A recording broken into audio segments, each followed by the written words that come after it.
श्री चंद्रशेखर जी, माननीय चंद्रशेखर जी। धन्यवाद अध्यक्ष जी। अध्यक्ष जी, मैं आजाद समाज पार्टी काशीराम की ओर से स्वास्थ्य सुरक्षा से राष्ट्रीय सुरक्षा उपकर विधेयक 2025 पे अपनी बात रख रहा हूं। यह विधेयक जितना बड़ा नाम लेकर आया है उतने ही बड़े सवाल साथ लाया है।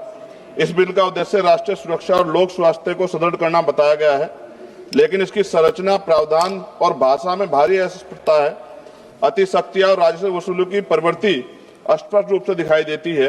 विधेयक का उद्देश्य स्पष्ट नहीं है, नाम बड़ा और दिशा धुंधली।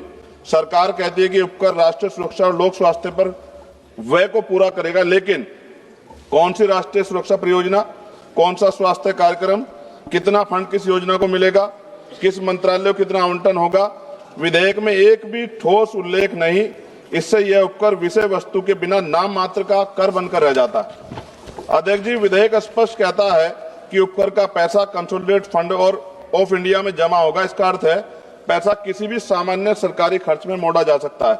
ना संसद में स्पष्ट हिसाब मिलेगा, ना जनता को पता चलेगा कि स्वास्थ्य या सुरक्षा में कितना पैसा लगा है। यदि पैसा कहीं भी जा सकता है तो इस उपकर का नाम स्वास्थ्य सुरक्षा क्यों? उत्पादन आधारित उपकर उद्योग पर भारी प्रहार। इस बिल में मशीनों की क्षमता और उत्पादन पर उपकर लगाया जाएगा। इतना भारी उपकर छोटे उद्योग को समाप्त करेगा, मध्यम उद्योग को अस्थिर करेगा, लाखों परिवारों की आजीविका खतरे में पड़ेगी, उत्पादकों पर अनुचित आर्थिक दबाव पड़ेगा। क्या सरकार उत्पादन और उद्यमियों को दंडित करना चाहती है बिल लाकर? क्या अधिकारियों को अत्यधिक सख्त या भ्रष्टाचार का खतरा दोगुना विधेयक में? तलाशी, जब्ती, छापे, निरीक्षण, गिरफ्तारी और सख्त ऑडिट के विशाल अधिकार संयुक्त आयुक्त स्तर के अधिकारियों को दिए गए हैं। इससे अधिक शक्तियों से दमनकारी कर वसूली बढ़ेगी, व्यवसायी भय में काम करेंगे, भ्रष्टाचार और रेंट स्कीम को बढ़ावा मिलेगा। इतिहास गवाह है, कभी अत्यधिक दमन से न अनुपालन बढ़ता, न राजस्व। अवैध छुपा हुआ भूमिगत उत्पादन बढ़ेगा। जब मशीन की क्षमता पर भारी उपकर लगाया जाएगा तो उद्योग उत्पादन छुपाएंगे, अवैध यूनिटें चलाएंगे, अंडरग्राउंड फैक्ट्रियां बढ़ेंगी, काला बाजार मजबूत होगा और WHO के अनुसार GST सेस बढ़ने के बाद अवैध बाजार में 13,000 करोड़ तक दुगना हुआ है। क्या सरकार वही गलती दोहराना चाहती है? नशीले उत्पादों की मांग कीमत बढ़ने पर भी नहीं घटती। अध्यक्ष जी, पान मसाला जैसे उत्पाद एडिक्टिव है।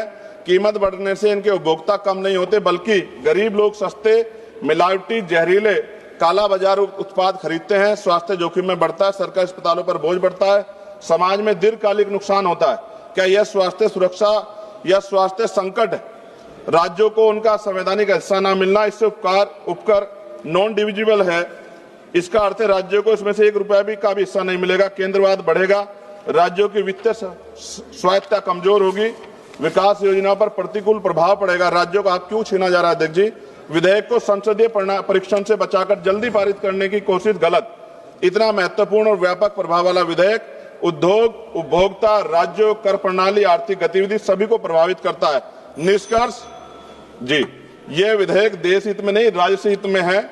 और माननीय अध्यक्ष जी, सभी तथ्यों को देखते हुए स्पष्ट है, यह विधेयक अस्पष्ट है, अनियंत्रित है, शक्तियां देता है, उद्योग विरोधी है, अवैध बाजार बढ़ाएगा, गरीबों को नुकसान पहुंचाएगा, राज्यों के अधिकार छीनता है और उपकर प्रणाली को अविश्वसनीय बनाता है। हमारी स्पष्ट मांग है, विधेयक को तत्काल प्रवर समिति स्टैंडिंग कमेटी को भेजा जाए, उपकर की दर, उपयोग और पारदर्शक ठोस प्रावधान शामिल किया जाए, कर अधिकारियों की शक्तियों को सीमित और जवाबदेह बनाया जाए, उपकर राष्ट्रीय स्वास्थ्य व राष्ट्रीय सुरक्षा पर व्यय हो, इसका कानूनी प्रावधान अनिवार्य किया जाए।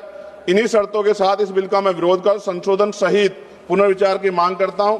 अध्यक्ष जी, अंत में इस बिल को पढ़कर मुझे ऐसा लग रहा है कि देश की सुरक्षा में अब अत्याधुनिक हथियारों की नहीं, पान मसालों की ज्यादा जरूरत है। और हर चौराहे पे खड़े होने वाला व्यक्ति कहेगा कि देश की सुरक्षा में सबसे बड़ा योगदान उसका है।